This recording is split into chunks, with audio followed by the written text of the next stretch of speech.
Hello everyone, welcome back to Pakistani reaction. आज हम react करने जा रहे हैं एक कंपैरिजन वीडियो पे, और कंपैरिजन है दो बिजनेस टाइकून्स के दरमियान।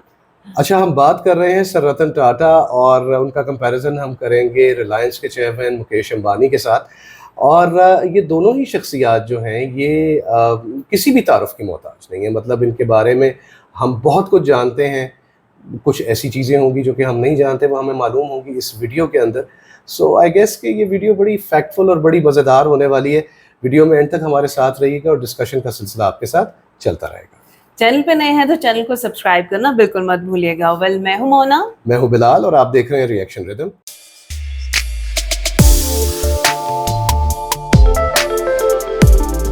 चलिए जी, तो वीडियो को करते हैं स्टार्ट। और आपने क्या करना है, जल्दी से चैनल को सब्सक्राइब कर लेना है। कंटेंट पसंद आ रहा है तो लाइक कीजिएगा, बेल आइकन जरूर प्रेस कीजिएगा, मगर सब्सक्राइब कीजिएगा। तो वीडियो स्टार्ट करते हैं। 3, 2, 1 एंड गो। दोस्तों, जब भी कभी भारत के अरबपति लोगों की बात की जाए, यानी भारत के सबसे अमीर लोगों की बात की जाए, तो दो नाम हमारे दिमाग में सबसे पहले आते हैं। पहला तो है रतन टाटा और दूसरा मुकेश अंबानी। ऐसे में लोगों के मन में ये सवाल हमेशा बना रहता है कि इन दोनों लोगों में से ज़्यादा अमीर कौन है। वैसे कागजों पर तो मुकेश अंबानी की नेटवर्थ हमेशा ही रतन टाटा से ज़्यादा नजर आती है, लेकिन क्या सच में मुकेश अंबानी रतन टाटा से ज़्यादा अमीर हैं?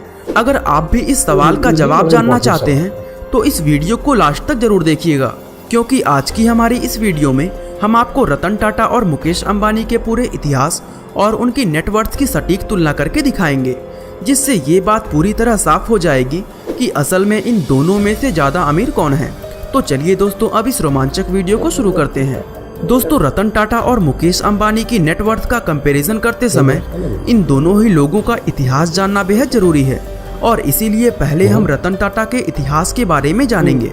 दोस्तों, टाटा का ये इतिहास आज से 152 साल पहले सन 1868 में शुरू हुआ था, क्योंकि उसी साल जमशेदजी टाटा ने टाटा ग्रुप की स्थापना की थी। अब जमशेदजी टाटा की अगर बात करें तो उनका जन्म सन 1839 में गुजरात के नवसारी में हुआ था।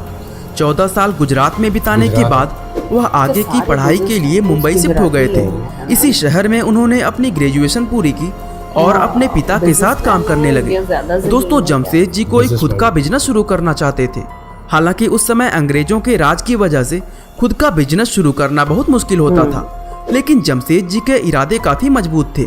आखिरकार जमशेदजी ने सन 1868 में 21,000 की पूंजी से एक कॉटन कंपनी की शुरुआत की और यहीं से टाटा ग्रुप की नींव पड़ी।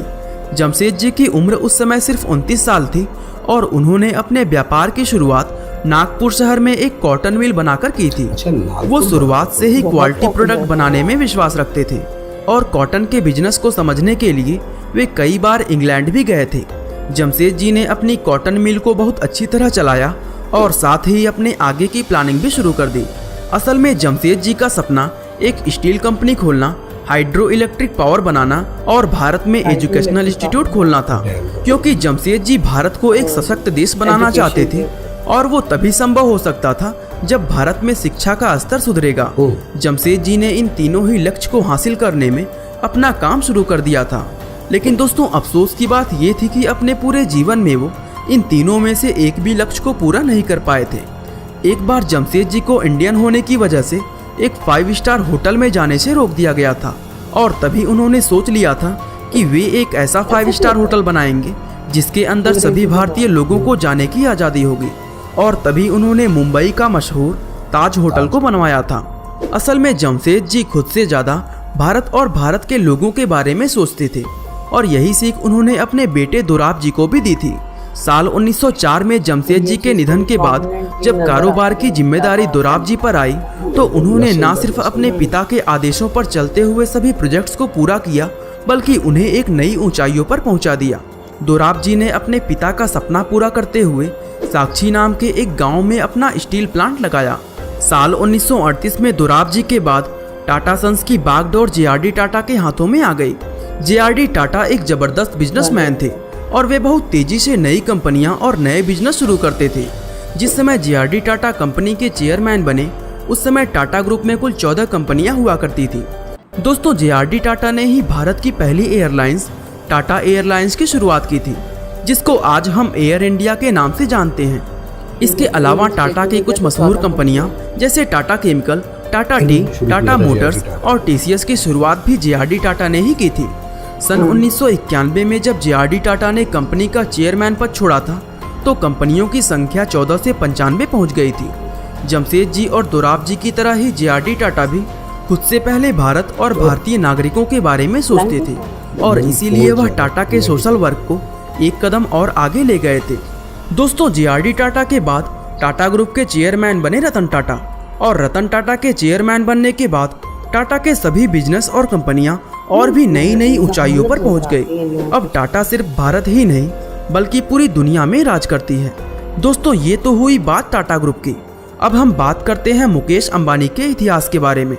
दोस्तों, मुकेश अंबानी की ये कहानी साल 1960 में शुरू होती है, क्योंकि उसी साल उनके पिता धीरूभाई अंबानी ने रिलायंस कॉमर्शियल कॉरपोरेशन की शुरुआत की थी। दरअसल धीरूभाई अंबानी का जन्म सन 1932 में गुजरात के जूनागढ़ में हुआ था। वैसे तो उनके पिता एक टीचर हुआ करते थे, लेकिन फिर भी धीरूभाई अंबानी को पढ़ाई में कोई खास दिलचस्पी नहीं थी। उन्होंने 10वीं कक्षा के बाद पढ़ाई छोड़ दी और पढ़ाई छोड़ने के बाद उन्होंने बहुत सी छोटी मोटी नौकरियां करना शुरू कर दिया। लेकिन दोस्तों, उनका मन हमेशा ही खुद का व्यापार करने का हुआ करता था।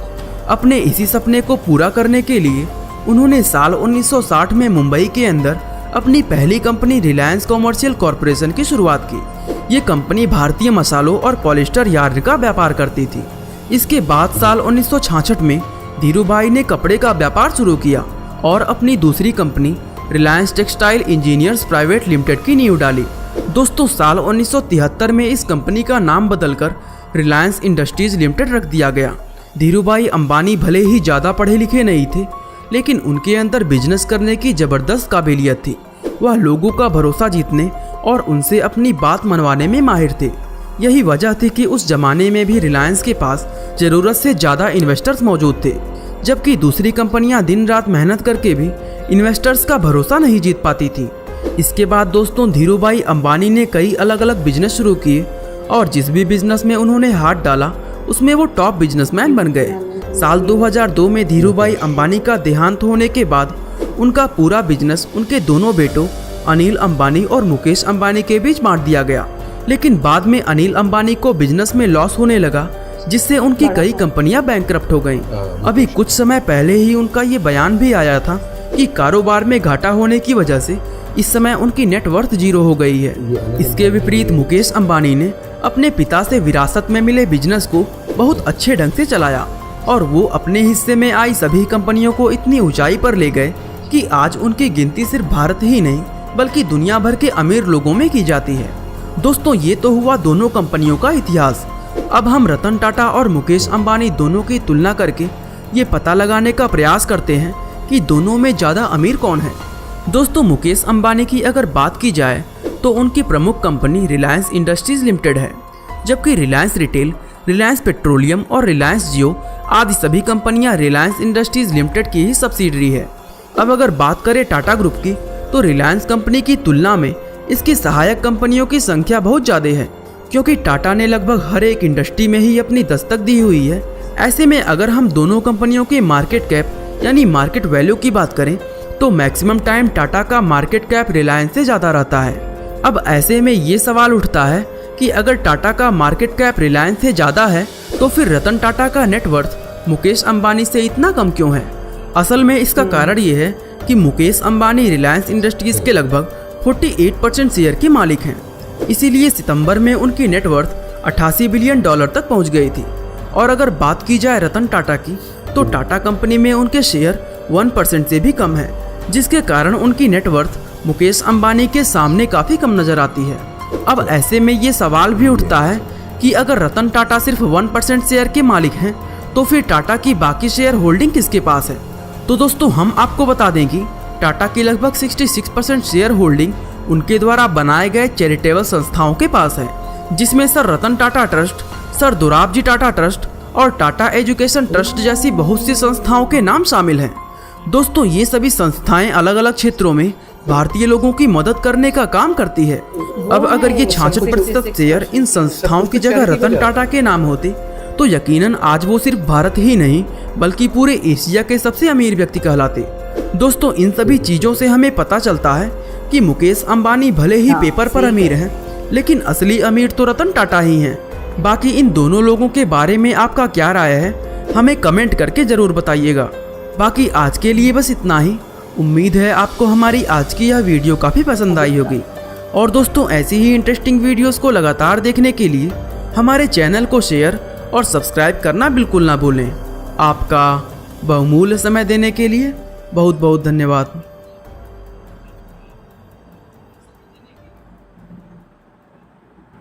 एक्सीलेंट यार। अच्छा यार गाइस, वीडियो तो बहुत अच्छी थी, फैक्टफुल भी थी, लेकिन इसके अंदर कुछ चीज़ें जो कि नहीं बताई गई हम उन पे भी बात करेंगे, और कुछ चीज़ें जो हम जानते हैं उनके ऊपर भी बात करते हैं। सबसे पहले हम बात कर लेते हैं टाटा ग्रुप ऑफ इंडस्ट्रीज़ की। तो टाटा के बारे में अगर बात की जाए तो जमशेदजी टाटा से लेकर Dorabji Tata and then JRD Tata and then Ratan Tata, यार तकरीबन 150 साल का एक ये टेन्योर बनता है। अच्छा, टाटा ग्रुप जो है वो मेरा ख्याल है कि पैसा कमाने की रेस में नहीं है। हाँ, और हमें इस वीडियो से भी ये नजर आ रहा है। एग्जैक्टली, बेसिकली टाटा ग्रुप और ये तमाम अफराद जो कि मुख्तलिफ वक्तों में टाटा की कमान संभालते रहे, इन तमाम लोगों का मकसद बेसिकली अपने मुल्क भारत के लिए कुछ करना, अपने भारतवासियों के लिए कुछ करना था, और उन्होंने उसी चीज़ के ऊपर काम किया। और हमने ये देखा कि टाटा का बेसिकली बिजनेस जो है, चलिए मुल्क में तो है ही है, लेकिन उसका मकसद भी क्या है कि अपने मुल्क के लिए जॉब अपॉर्चुनिटीज़, अपने लोगों के लिए जॉब अपॉर्चुनिटीज़ जो है क्रिएट की जाए। लेकिन टाटा का बेसिकली ज़्यादातर रेवेन्यू बाहर से आता है। हाँ, और अगर मुल्क में आ रहा है तो जाहिर है कि वो मुल्क का फ़ायदा हो रहा है उस चीज़ के अंदर। और सब कुछ अगर एक साइड पे रख दिया जाए, टाटा ग्रुप जितनी बड़ी अमाउंट में गवर्नमेंट को टैक्स देता है अपने बिजनेसेस पे, उसी को एक साइड पे कर दे तो वो बहुत बड़ी अमाउंट बनती है। अच्छा, वेयर एज जो चीजें नहीं बताई गई वो धीरू भाई अंबानी के बारे में कुछ थी। हाँ, उनकी डिटेल नहीं बताई। उनका उन्होंने स्टार्ट बताया कि उन्होंने 1960 में रिलायंस ग्रुप से किया, लेकिन उसके पीछे एक स्टोरी है कि वो रिलायंस ग्रुप तक कैसे पहुंचे। चलिए उसको हम कभी किसी और वीडियो के अंदर डिटेल में उस पर बात कर लेंगे। लेकिन खैर यहाँ पर उन्होंने देखिए फाइनेंशियली वो कोई इतनी स्ट्रॉन्ग फैमिली से तो बिलोंग बिल्कुल नहीं करते थे। स्कूल टीचर के बेटे थे बिल्कुल। लेकिन एक बेहतरीन बिजनेस माइंड रखते थे। यहाँ पे पकौड़ों के काम से उन्होंने स्टार्ट किया, उसके बाद यमन चले गए और यमन में उन्होंने छोटी मोटी नौकरियां की, और फिर किस तरह से जैकपॉट लगा, फिर किस तरह से एक बिजनेस का एक आइडिया उनको क्लिक किया, और वहां से वो कैश करके वो पैसा यहाँ पर लेके आए, और यहाँ पे लाके उन्होंने रिलायंस से अपना एक आगाज किया। मसालों का कारोबार और पॉलिएस्टर के काम से उन्होंने शुरुआत की, और फिर कभी पीछे मुड़ के नहीं देखा। लेकिन एक बेहतरीन बिजनेस का अपना माइंड रखते थे। सो यहाँ पर एक बात जो है वो इन दोनों फैमिलीज के बारे में करना जरूरी है कि टाटा मुल्क के लिए काम करता है, लोगों के लिए काम करता है, और उनके तमाम इन चारों पीढ़ियों के अंदर वो सोच आपको प्रिवेल करती हुई नजर आती है। वो अपनी ज़ात के लिए नहीं कर रहे कि अपनी फैमिली, अपने खानदान को उन्होंने बड़ा उठाना है या ऊपर लेके जाना है। उनका मोटिव शुरू से 150 साल से जो एक पहली पीढ़ी में था वो आज भी है कि भाई अपने मुल्क के लिए, मुल्क के लोगों के लिए कुछ करना है, और वो कर रहे हैं। और वेयर अगर हम बात करें अंबानी फैमिली की, तो उनका बेहतरीन बिजनेस माइंड सिर्फ और सिर्फ अपने आप को बेहतरीन लाइफस्टाइल देना है। वो हमारे आपके जैसे हैं, जैसे हम लोग स्ट्रगल करते हैं अपनी फैमिली के लिए कि उसको एक खास लेवल पे लेके जाएं, अपनी नीड्स को अच्छी तरह से पूरा करें, लाइफ एलिवेट करें। एग्जैक्टली अंबानी का जो मोटिव है वो एग्जैक्टली अपनी जात से रिलेटेड है कि वो अपने लिए जनरेट करते हैं, और अपने लिए उनके मतलब उस चीज के अंदर हम कहीं भी ये नहीं देखते कि भाई भारत के लिए वो कुछ कर रहे हैं या भारत के लोगों के लिए। वो बेसिकली ऐसा नहीं है कि वो काम भारत में ही कर रहे हैं, और वो बड़े हैवी टैक्स पेयर्स भी होंगे डेफिनेटली, लेकिन उनका बेसिकली मकसद अपने लिए वेल्थ जनरेट करना है, जिसकी एक मिसाल उन्होंने इस वीडियो के अंदर ही दी कि मुकेश अंबानी रिलायंस के 48% शेयर्स के मालिक हैं। अब नेचुरली एक बेहतरीन बिजनेस माइंड रखते हैं, जिस तरह से वो रिलायंस को बुलंदियों पर ले गए, तो अब जब कंपनी बुलंदी पे जा रही है तो नेचुरली आपका बैंक अकाउंट भी बुलंद होता है। और आप ये चीज़ खैर उन्होंने अपने $88 बिलियन का, जो मेरा ख्याल है कि $130 बिलियन को गालिबन टच करता है, आप करेक्ट कीजिएगा अगर मैं गलत हूँ। वेयर एज रतन टाटा को अमीर होने की मेरा नहीं ख्याल कि उनको जरूरत है, बिकॉज वो इस रेस में नहीं है। उनकी पर्सनालिटी में ना एक ठहराव भी नजर आता है ना वो पैसा कमाने की रेस में आपको नजर नहीं वो आएंगे। कभी इस चीज पे थे भी नहीं ना। कभी वो नहीं थे। कभी उनका मकसद बेसिकली मुल्क के लिए, मुल्क वासियों के लिए काम करना, बिल्कुल। जिसके अंदर आप वो ये देखें बहुत सक्सेसफुल। बिल्कुल आप ये देखें कि 66% के शेयर्स जो हैं उनके वो चैरिटी में जाते हैं। अच्छा, अब यहाँ पर जैसे कि मोना ने बात की कि 66% के शेयर्स चैरिटी में जाते हैं, ऐसा नहीं है कि अंबानी फैमिली जो है वो चैरिटी नहीं करती, वो भी बहुत करते हैं। चैरिटी करती है। धीरू भाई अंबानी फाउंडेशन, उसके अंडर स्कूल्स हैं, चैरिटेबल इंस्टीट्यूशंस हैं। हाँ। और अगर उसको एक साइड पे कर दिया जाए तो सिर्फ नीता अंबानी वो भी करती है। लेकिन मतलब मैं सॉरी अगर आप मेरी बात से एग्री नहीं करते, लेकिन मुझे ये लगता है कि वो शायद लाइमलाइट में रहने के लिए एक चीज है। नहीं, थोड़ा सा अंबानी इसके बारे में ये कहा भी जाता है कि ये शो ऑफ कुछ ज्यादा करते हैं। मतलब उसकी एग्जांपल एक आपने अभी रिसेंट मैरिज में देखी ना, अनंत अंबानी और राधिका मर्चेंट, वो शादी खत्म होने को ही नहीं आ रही थी। वो ऐसी एक फिल्म थी कि जिसको लोग देख के एंजॉय तो कर रहे थे, लेकिन साथ साथ कहते यार अभी भी चल रही है। सो एनीवेज, इस वीडियो को कंक्लूड करें तो मैं फिर वही बात रिपीट करूंगा जो मैंने पहले की, कि टाटा वो इस पैसा कमाने की रेस में नहीं है यार, बिल्कुल भी। Ambanis on the other hand वो अपने लिए बिजनेस करते हैं, और बेहतरीन बिजनेस करते हैं, बेहतरीन बिजनेसमैन हैं। लेकिन जिस लीग में टाटा ग्रुप आता है, रतन टाटा आते हैं, वो शायद उस लीग का कभी हिस्सा थे ही नहीं मुकेश अंबानी। सो इन दोनों का कंपैरिजन जो है वो अनजस्टिफाइड है मेरी नजर में, बिकॉज क्योंकि वो कहते हैं ना, इस वीडियो में ही वो कह रहे थे कि भाई अगर आज के दिन रतन टाटा अपनी सारी प्रॉपर्टी और इंडस्ट्रीज को अपने नाम करा ले तो भारत क्या, वो एशिया के सबसे अमीर तरीन इंसान होंगे। तो यार ये काम तो बंदा उस वक्त करता है ना कि जिस वक्त वो जवान होता है और वो खर्च करना चाहता है। अब रतन टाटा इस वक्त ही इज अराउंड 80 प्लस मेरा ख्याल है। तो इस टाइम पे आपको लगता है कि उनके जहन में ऐसी की सोच आएगी? नहीं, ऐसी सोच होती तो वो है नहीं, बहुत शुरू से चल रही होती। मैंने कहा ना कि उनकी लीग डिफरेंट है, वो किसी और तरफ चल रहे हैं। मुकेश अंबानी जो हैं वो किसी और तरफ चल रहे हैं। दोनों अपने अपने हिसाब में बहुत सक्सेसफुल हैं।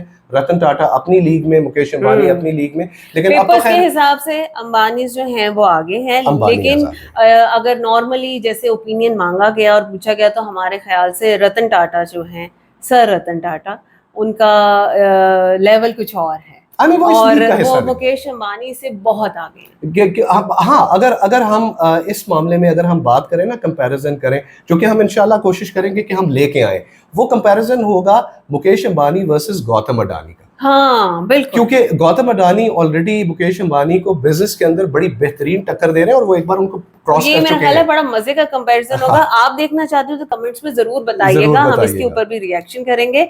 एनीवेज, अगर आपको आज का हमारा रिएक्शन अच्छा लगा हो तो एक लाइक जरूर कीजिएगा और चैनल पे नए हैं तो चैनल को सब्सक्राइब कीजिएगा। मिलते हैं आपसे अगली वीडियो में, अपना बहुत ख्याल रखिए।